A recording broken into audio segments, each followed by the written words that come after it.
Cancelled.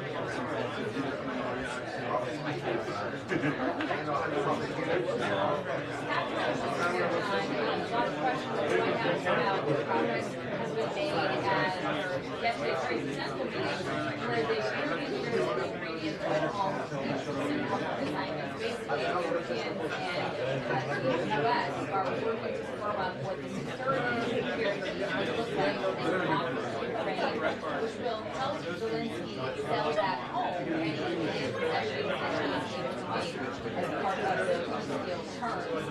That was really his biggest assignment, was being a hard on that and determine what he had to let go of and what his country we have websites and everybody that changes in Ukraine are the referendum. And so leaders yesterday left how he's going to work that out to him. But that is his job basically over the next few days. He had said after yesterday's meeting that they all go to sort of formalize on paper what the plan is going to be, and then they said once that is done, that they'll be a trilateral meeting. And then following that, they will have a trilateral meeting that we don't have a timeline right now for how long that's going to take. The Europeans said yesterday probably weeks, not months.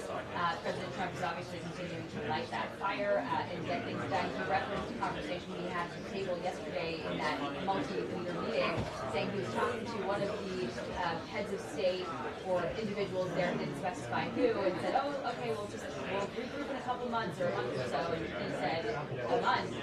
People are going to be dead in a month. 50,000 people will be dead in a month. That's just tonight. And so he is continuing to try the coalition of the willing, so to speak, into getting their act together, getting that package ready, and able to present to Zelensky so that he can in turn make decisions that he needs to make.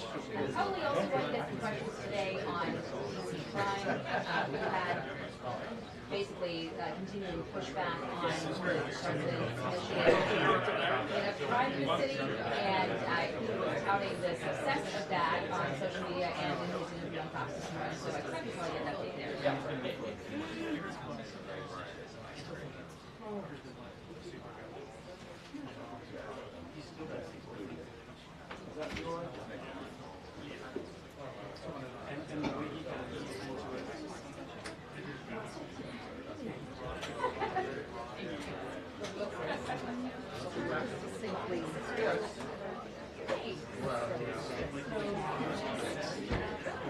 Oh, good. Maybe a little bit. When you're traveling.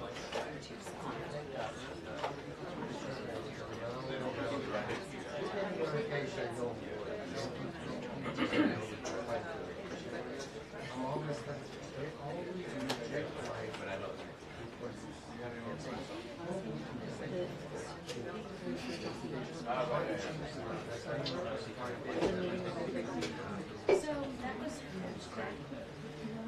No.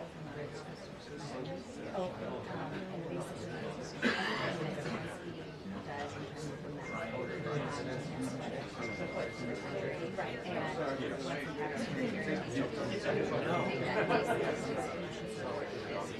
right. But does the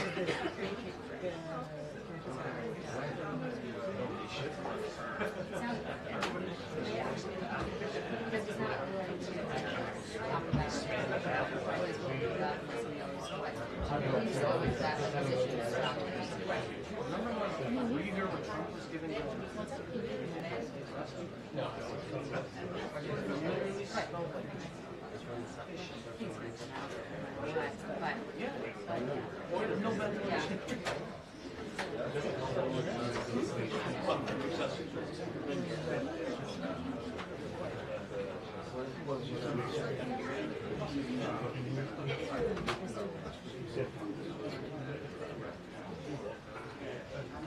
Yeah. Oh, me?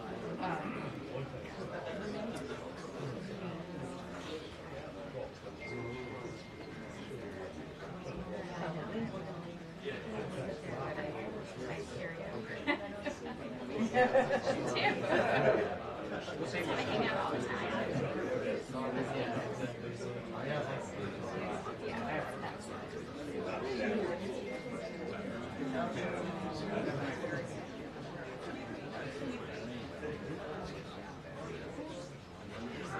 I'm not gonna risk it. I can't risk it. Trouble coming through. Oh, you're coming through now? Oh my gosh. Oh, you know. Every briefing, I'm like, I'm gonna get out here early. Thank you for joining us. Oh, 25 minutes. right, yeah. Cancel. 3:45. Yeah, it is. That's a good color too. I would rather see it. I want this. Can't wear that after Wednesday. What's tomorrow? What I look like? Calendar? Oh, it's Monday. Yeah. Very cool. I see that they started saying it again. I'm like totally stressed of it. Yeah, like very stressed about that. Happy to go to Alaska. Yes.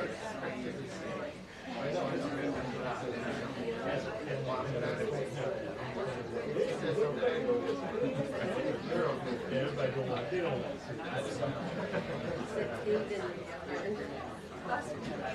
Right.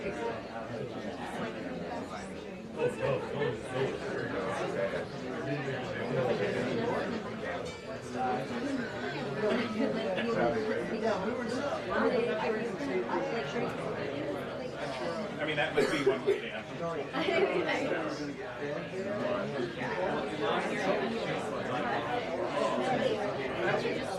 I know.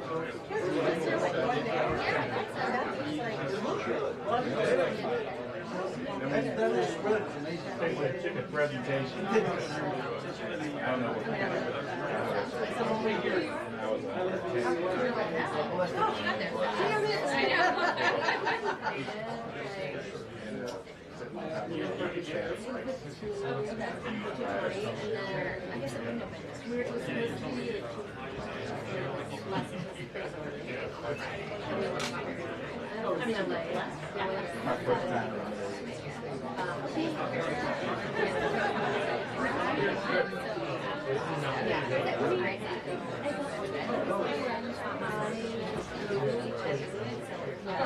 Friday night.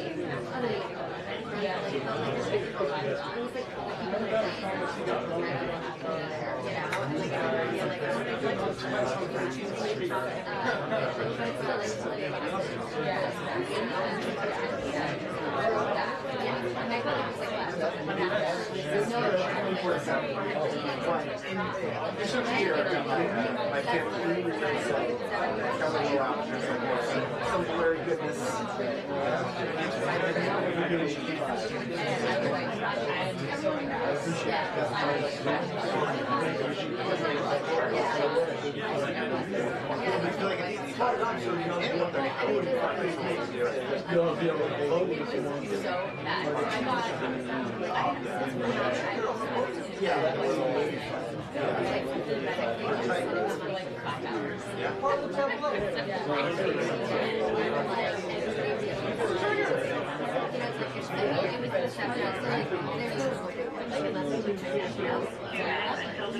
Two minutes.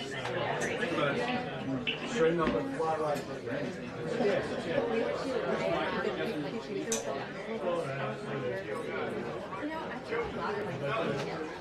But I mean, like,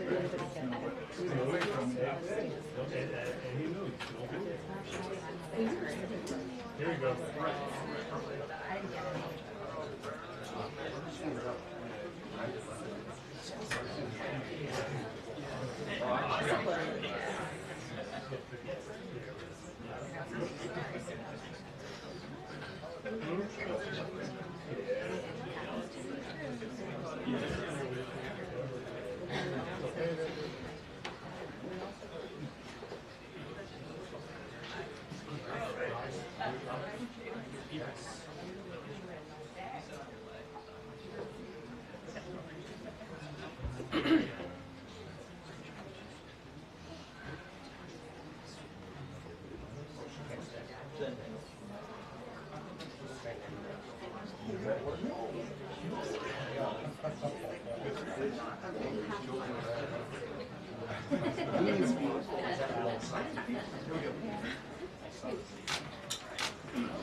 Good afternoon, everybody. Good afternoon. How are you? Good to see all of you.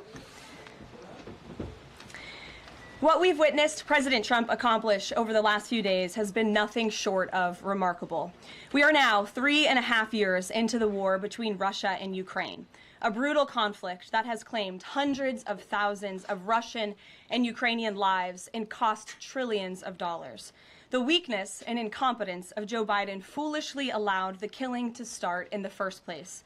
Until President Trump returned to office in January, the bloody and broken Biden status quo was to endlessly force American taxpayers to fund Ukraine no matter the cost, no matter how long it takes, and no matter how many lives were lost. There is no denying that Biden's America Last foreign policy moved the world further away from peace. President Trump rejected that failed approach and instead, over the last 7 months, has relentlessly pursued peace throughout his second term. And thanks to President Trump's gridlock. On Friday, as you all know, many of you were there, President Trump hosted Russian President Vladimir Putin in Anchorage, Alaska, for a bilateral meeting. This was the first time President Putin has been to the United States since 2015, and the first time he has met with an American president in years. President Putin publicly confirmed what President Trump has said all along. The war between Russia and Ukraine never would have started in the first place if President Trump were in office. This was always obvious to any person with a shred of common sense. Just look at what took place during the last 4 administrations. Under George W. Bush, Russia invaded Georgia.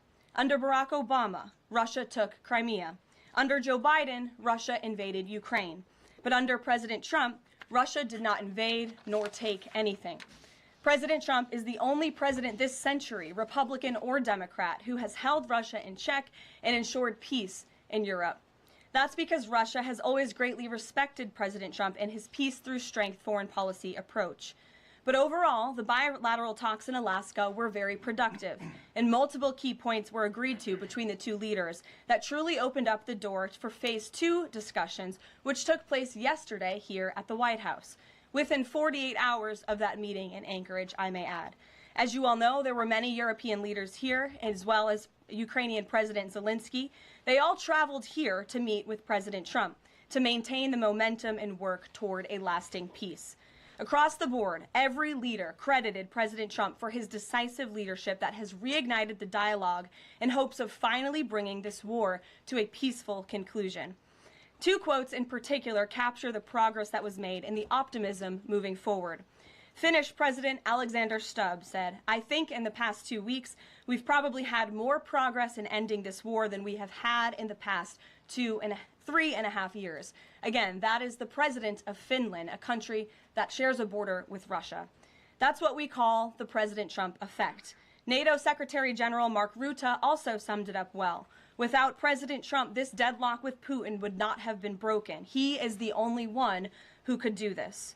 Following the encouraging conversations yesterday, President Trump spoke with President Putin by phone, and he agreed to begin the next phase of the peace process, a meeting between President Putin and President Zelensky, which would be followed, if necessary, by a trilateral meeting between President Putin, President Zelensky, and President Trump. As the president said, Vice President Vance, Secretary Rubio, and Special Envoy Witkoff will continue to coordinate with Russia and Ukraine to make this happen as soon as possible. It's very important to remember that before President Trump's landslide victory last November, there was no end in sight to this bloodshed. Now, there may finally be light at the end of the tunnel and an opportunity for lasting peace. That's because President Trump is the peace president, and American leadership is back on the world stage. It should not be lost on anyone in this room that world leaders are coming right here to Washington, D.C. for help. While previous presidents have traveled halfway around the world to apologize for America, President Trump stands up for America, and he has firmly restored America's status as the undisputed leader of the free world. However, one thing that has absolutely not changed is the media's negative and downright false coverage of President Trump and his foreign policy accomplishments. From the beginning of this entire process, much of the left-wing media has been actively rooting against the President of the United States in the pursuit of peace. Initially, the media ridiculously claimed that President Trump was somehow beholden to Russia for even agreeing to have a face-to-face discussion with President Putin inside of the United States. The media said President Trump was making a grave mistake by, quote, legitimizing Putin. They were aghast that President Trump would treat another world leader like a world leader. The media relentlessly attacked President Trump and claimed he suffered a, quote, major defeat for not immediately emerging with a final agreement, even though he said heading into that meeting, this was a meeting to listen and to understand how to move the ball forward. All weekend following those historic U.S.-Russia bilateral talks, we listened to clueless pundits on television trying but failing to claim that the president had failed. The so-called experts in the foreign policy establishment, whose record is nothing but endless wars, trillions of wasted taxpayer dollars, and dead Americans, have the nerve to try and lecture President Trump, who has solved 7 global conflicts in 7 months, about peace. This is the same president, by the way, who brokered the Abraham Accords in his first term, on top of more than half a dozen other peace deals this year alone, as I just said. We also saw yesterday the president of Ukraine and all of the other major leaders of Europe fly across the Atlantic Ocean to meet President Trump at the White House because of the progress that was made, and that, if you ask the media, failed meeting, but it was not. It was highly productive and it was successful. This is why Americans' trust in the mass media is at a lowest point in more than 5 decades. Diplomacy is a delicate process, and instead of reporting the facts about what is happening here at this White House and what is happening between this president and other leaders around the world, many outlets in this room continue to try to actively undermine the president and sabotage the efforts towards peace. That is why I felt the need to set the record straight. In other news, on the home front, President Trump's efforts to make D.C. safe again are working. There have been a total of 465 arrests since the start of this operation on Thursday, August 7th. Last night, there were a total of 52 arrests, including the arrest of an illegal alien MS-13 gang member with convictions for DWI and drug possession. Thanks to President Trump's leadership and the outstanding work of both federal and local law enforcement, dangerous gang members like the one picked up last night will not be allowed on the streets of our nation's capital. Other arrests last night included assault with a deadly weapon for stabbing, parole violation for robbery, murder, outstanding warrant for attempted murder, assault on federal law enforcement officer, and felony assault. 4 more homeless encampments were also removed during yesterday's reporting period. To date, a total of 48 homeless encampments have been cleared in Washington, D.C. by multi-agency teams. MPD patrol units are actively working with city officials to locate and clear additional encampments and remove homeless residents off of Washington's streets. And despite fake narratives from the media, again, a significant number of the arrests have been in high crime areas of D.C. In fact, nearly half of all of the non-illegal alien-related arrests have occurred in wards 7 and 8, the two wards that have the highest number of violent crime, as well as homicides and assaults with dangerous weapons last year. So while Democrats continue to coddle violent criminals, President Trump and this administration are focused on putting them behind bars and unapologetically standing up for the safety of law-abiding American citizens. And the White House will continue to provide all of you with the results of this operation in the days ahead. So with that, I will take your questions today. Here in our new media seat today, we have Jack Posobiec, who joined us in Anchorage, Alaska last week. Jack, thanks for being here. Why don't you kick us off? Karoline, thanks so much. So a couple of questions regarding the status of these peace talks. Obviously, we saw the President and President Putin there in Anchorage. We saw the world leaders here yesterday with this summit. We've heard phrases like coalition of the willing. We've also heard Article 5-like guarantees. When it comes to the security guarantees, what is the current status of that? I know the President earlier today mentioned boots on the ground would be UK, France, Germany possibly, but unequivocally said no U.S. troops on the ground, but U.S. coordination. Can you elaborate on that, and what would the red lines be? Sure. Well, you got to the heart of what I was going to say to all of you today on security guarantees, which is the President has definitively stated U.S. boots will not be on the ground in Ukraine, but we can certainly help in the coordination and perhaps provide other means of security guarantees to our European allies. The President understands security guarantees are crucially important to ensure a lasting peace, and he has directed his national security team to coordinate with our friends in Europe and also to continue to cooperate and discuss these matters with Ukraine and Russia as well. Karoline, now, have the Russians responded at all? I know we spoke with President Putin last night. What has been their response? Because we've heard some reports from the Kremlin and others saying they're unequivocally against NATO troops on the ground. Well, look, the President continues to have these conversations with both leaders. Those conversations took place in Anchorage, Alaska, again yesterday with the Europeans and President Zelensky, and he has directed his team to come up with a framework for these security guarantees that can be acceptable to help ensure a lasting peace and end this war. And then just last question real quick on this. Regarding some of the funding, we're hearing questions about another round of weapons sales or possibly a round of U.S. purchases of Ukrainian drones. Will that money be funded by the U.S. taxpayers? Are we finally going to see an end to the U.S. taxpayer-funded, seemingly endless mandate for these foreign wars? Well, the President is very sensitive to the needs of the American taxpayer, and immediately upon entering office back in January, he made it very clear that we're not going to continue writing blank checks to fund a war very far away, which is why he came up with the very creative solution to have NATO purchase American weaponry, because it is the best in the world, and then to backfill the needs of the Ukrainian army and the Ukrainian people and their military. So that's the solution the President has came up with. We'll continue to see that forward. As for any additional sales, I'll have to defer you to the Department of Defense. Thanks so much. Thanks, Jack. Kelly. What has President Trump learned that tells him that Vladimir Putin would be willing to make a deal for him, for President Trump? Well, the President has learned a lot, which is part of the reason he opened up this dialogue. The previous administration, who oversaw the beginning of this war, refused to talk. And President Trump has always said, in order to learn, in order to move the ball forward with diplomacy and towards peace, you have to have open dialogue. And so that's why the President has had several conversations by phone and, of course, an in-person meeting last Friday with President Putin. He also has talked to President Zelensky dozens of times, had him here at the White House yesterday, and he's understanding what both sides want, what both sides are going to have to give up. And he has always said, in order to get a good deal, both sides are going to have to walk away a little bit unhappy. So he continues to learn a lot throughout these conversations, which is why we've seen progress from both sides. And I would also just add, when it comes to learning and moving the ball forward, look at how both Russia and Ukraine have actually talked directly for the first time in many years, thanks to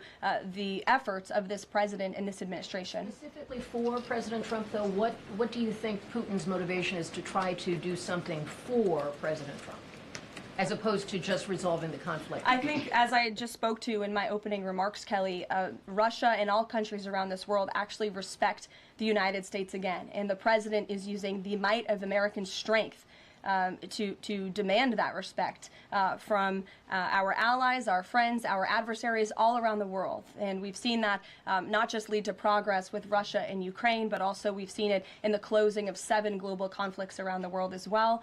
We've seen it with the release of hostages in Gaza. You've seen it with the end of the conflict between India and Pakistan, which could have resulted in a nuclear war if we had not had a president who believed in the strength and the leverage that comes with the job of being the president of the United States of America. Rachel. Thanks, Caroline. Heading into Alaska, a lot of the focus in the talk was on this trilateral meeting between these 3 leaders. Can you explain how this went from a trilateral meeting involving President Trump to now the focus being on this bilateral meeting without the president first? Well, look, the president has spoken to both leaders about this, and both leaders have expressed a willingness to sit down with each other. And so our national security team will help both countries do that. Ultimately, the president has always said that there are areas of disagreement in this war that will have to be discussed and decided upon by these 2 countries. And so he wants these 2 countries to engage in direct diplomacy. He's said that from the very beginning, which is why he's agreeable to the idea of having President Zelensky and President Putin get together. And I understand accommodations for that meeting are underway. As soon as we hear more details, we'll be sure to let all of you know. And just a quick follow-up. We know as of right now there is no ceasefire in place. We've seen Russia continue its attacks on Ukraine. What indications is the president getting from Putin that he wants to have this meeting with Zelensky soon? Because he spoke to him directly yesterday. And he expressed that Haley, sooner rather than later. He spoke to that directly yesterday, and the president put that in his statement that he gave to all of you, the news media, knowing you'd be asking following that conversation in the effort of transparency. Haley. Hey, thanks, Caroline. You made clear note U.S. boots on the ground. Is the president considering U.S. boots in the air as a form of a security guarantee? Look, that was something the president mentioned on his interview this morning. It is an option and a possibility. I won't certainly rule out anything as far as military options that the president has at his disposal. I'll let him do that. I can tell you he's definitively ruled out boots on the ground. Sure. Thanks, Caroline. Just about the possible venue for the talks, can you confirm that Putin suggested Moscow as a venue for the bilateral talks? And if so, doesn't that indicate that Putin is perhaps not serious about this, that he's suggesting a venue that there's no way that Zelensky is going to go to? Look, I'm not going to litigate the private conversations between the president and President Putin, aside from what the president himself has already spoken on. But I can tell you there are many options that are being discussed by our national security team right now with both parties. Can you give us an indication of where? I just told you we'll provide you details as soon as we can. Thank you for trying, though. Libby. Thank you, Caroline. I wanted to ask about the National Guard troops. How is the White House coordinating with how they're being placed in D.C., what areas? And then also, how long should people here in the district anticipate the National Guard to be on the ground patrolling the streets? I don't have a timeline for you, Libby, but we will keep you posted on that. I think the president, as you know, and this administration, he came to this briefing room with members of his cabinet to lay out the rationale and the reasoning for federalizing the National Guard here in Washington, D.C., and for our work with the Metropolitan Police Department to make our district safer. We've seen violent crime has taken the lives of far too many residents here in our nation's capital. Wants to make it safe again.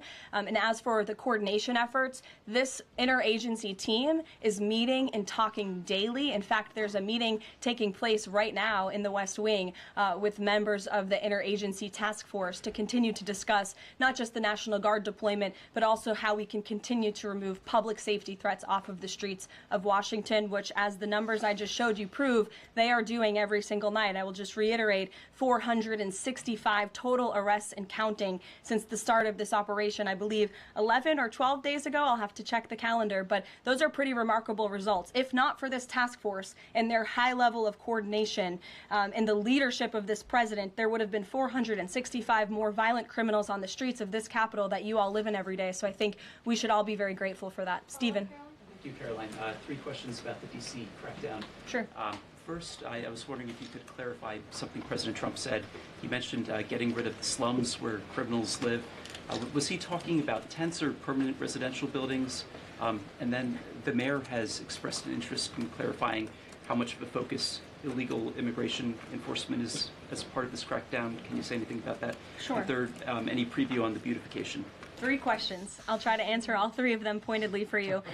First, when it comes to what you said, and the president said, the slums of Washington, D.C., he's referring to the most dangerous communities, neighborhoods, and streets in this city where, unfortunately, violence has ravaged these communities and taken the lives of, again, far too many law-abiding D.C. residents. We know on July 5th of this year, just more than a month ago, a 3-year-old beautiful young girl was shot and killed in her car with her family in one of these communities, which is why there has been a surge, despite what many of you have been falsely reporting. And I believe it was the Washington Post who put out a map claiming it to be fact-based when it was just based on, I don't know, accounts that they've heard on the street, not actual statistics and data. So we went and reconfigured the numbers, and as I said, nearly half of all the non-illegal alien-related arrests have occurred in wards 7 and 8 in the District of Columbia, where we know, excuse me, there's the highest rate of crime. So we'll continue to do that. And what was your second question, Stephen? Legal immigration,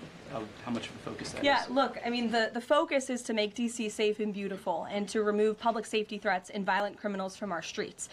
If federal law enforcement, with the help of the Metropolitan Police Department, come across illegal aliens, of course, we are going to abide by this administration's policy of law and order, and we are going to remove illegal criminals from our nation's capital.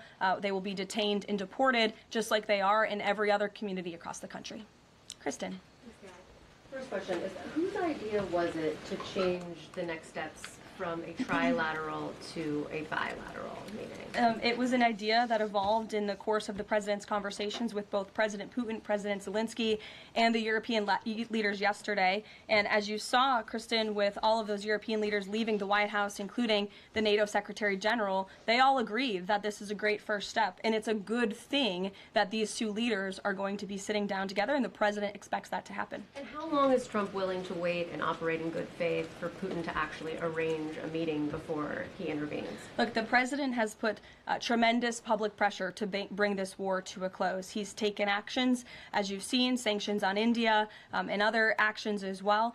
He's made himself very clear that he wants to see this war end, and he has scoffed at the ideas of others that have been raised that we should wait another month before any meeting takes place. The president wants to move, and he wants to bring this war to an end as quickly as possible. Just a clarification on something you said earlier about Putin agreeing to the meeting. The Kremlin seemed to indicate that Putin did not firmly agree to a bilateral. Did he agree to have a sit-down with just Zelensky on the phone? I can assure you that the United States government and the Trump administration is working with both Russia and Ukraine to make that bilateral happen as we speak. Sean. Hey, if the point is to get everybody on the same page, why wouldn't Trump just take the call from Putin while the other leaders were in the room? He said it would be disrespectful to do that. But why is it disrespectful? With all due respect, only a reporter from the New York Times would ask a question like that, Sean. The president met with all of these European leaders at the White House 48 hours after sitting down with President Putin on American soil. In fact, there was so much progress in the readout that was given to these European leaders immediately following his meeting with President Putin that every single one of them got on a plane 48 hours later and flew to the United States of America. And if I could just read for all of you some of the statements from those European leaders yesterday, you had President Zelensky himself saying it was a very good conversation. It was really good. We spoke about very sensitive points. The Secretary General, Mark Rutte, it was the president, only because of the president, that this deadlock was broken, but with President Putin by starting a dialogue. The president took that call and that he was there to provide them with a readout of Russia's thinking on this, something that was not done by the previous administration at all. Catherine. Thank you. Is the White House looking at Budapest as a possible location? I'm not going to confirm or deny locations. We'll provide you with details as soon as we can. Just following up on Kristen's question, I understand that the White House is working and allies are working to make this meeting happen, but did Putin promise to do a meeting with Zelensky, a direct meeting, in the coming weeks? He has, and I just answered that question for you. Franco. Thanks. I just want to clarify. So you are saying that President Trump is considering U.S. pilots and U.S. aircraft potentially supporting European or Ukrainian forces? The president spoke to that himself this morning when he called into Fox and Friends, and I would defer you to his answer. You can read it directly yourself. In addition, can I ask, no boots on the ground, Steve Witkoff's talking about Article 5-like security guarantees. Can you talk about what other Article 5 like security guarantees that are being considered if it's not boots on the ground? These are very sensitive diplomatic discussions that are currently taking place literally as we speak. So I will leave it to the national security team, and I'll leave it to the president to have those private discussions with these leaders as we try to bring this war to an end. And can I ask one Mary more? Margaret, go ahead. Thanks, Caroline. Two questions, if that's okay. So on these meetings, I know you said that the trilateral will take place if necessary. Do you think that we might not need the trilateral and that Zelensky and Putin might come to this conclusion on their own? And then as a follow-up, I know the president said on Fox News this morning that he's partially seeking peace in order to get to heaven. Was he joking, or is there spiritual motivation behind his peace deals here? I think the president was serious. I think the president wants to get to heaven, as I hope we all do in this room as well. Annie. Thanks, Caroline. I'm just shifting gears to the Department of Justice for a minute. Can you walk us through why another deputy FBI director was named? Does Trump have any displeasure with how the FBI has been being run to date? And then I have a question about the antitrust division. No, Andrew Bailey is extremely qualified. As you know, he's been serving with honor as the Attorney General of Missouri, and he's been brought on as another set of very credible and experienced hands to work alongside the current Deputy Director, Dan Bongino, under the leadership of the Director, Kash Patel, and the Attorney General, Pam Bondi. And the FBI has been doing a tremendous job. We've seen their agents out on the streets as part of this interagency task force here in Washington. But the crime that they've been stopping here in Washington, they've been doing this for 7 months all across the country. In fact, there's been 19,000 arrests by the FBI nationwide. That's more than double last year in the same time period. Of those, 1,600 arrests were for violent crimes against children. 4,000 child victims have been rescued by this FBI under this current leadership. 1,000 arrests from investigations of foreign terrorist organizations. There's been 1,500 kilos of fentanyl seized. 6,300 kilos of meth have been seized. And 3 of the top 10 most wanted have been arrested so far. Not a single one of the individuals on the top 10 most wanted list were arrested under the previous administration. We've arrested 3 in 7 months. So when you're actually working and enforcing law and order, you need all hands on deck. And so we look forward to welcoming Andrew Bailey to this new post. Jackie.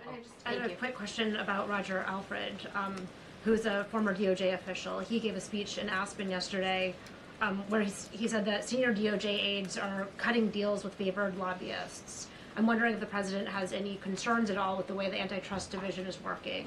I have no idea who that individual is. I don't know why he made those comments. I don't know what basis he's making those comments on.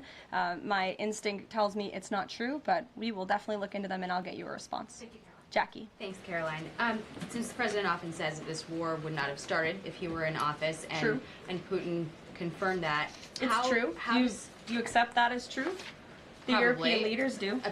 Well, and President Putin himself said that, by the way. He did say that. The question I have, though, is what is the president going to do to ensure that these security guarantees last beyond him into the time when he is no longer president? And does that have to involve Congress at all? Well, he understands the need for that, which he spoke to yesterday. And what's he going to do? It's why he's engaging in so many talks and so many conversations with both sides of this war, with our European allies. It's why on the way home from Anchorage, Alaska, very late at night, when I know many of you on the press plane were sleeping and many staff were sleeping, the president himself was still awake at 2 o'clock in the morning talking to European leaders and NATO about how we can ensure a lasting peace and bring this conflict to an end. He has expended an incredible amount of time, energy, and effort into bringing this war to an end, and he remains determined to do that.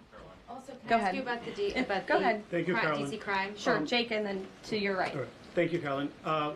Which of the half-dozen peace deals that the president's pulled off would you say he's the most proud of? And then I have another question. That's a good question, Jake. I'll leave that to the president to answer. I think he's proud of all of the peace deals that he's been able to achieve. You saw the president of Armenia and the head of Azerbaijan both at the White House just a couple of weeks ago. The president, I know, very much enjoyed spending time with them and helping to bring that conflict to an end.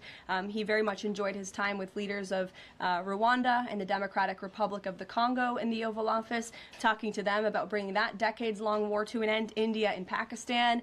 He used trade in a very powerful way as leverage to bring that conflict to an end. So I know he's very proud of all of these achievements, and I know he's very honored to serve as the President of the United States and to restore peace around this world. Go ahead. So you mentioned Armenia and Azerbaijan. That's a conflict that, I spent time in the Southern Caucasus covering that. And, a conflict of over 30 years, and he resolved it in just a couple of months. Are there other conflicts that the president's working on right now that are off the radar screen that we should be tracking?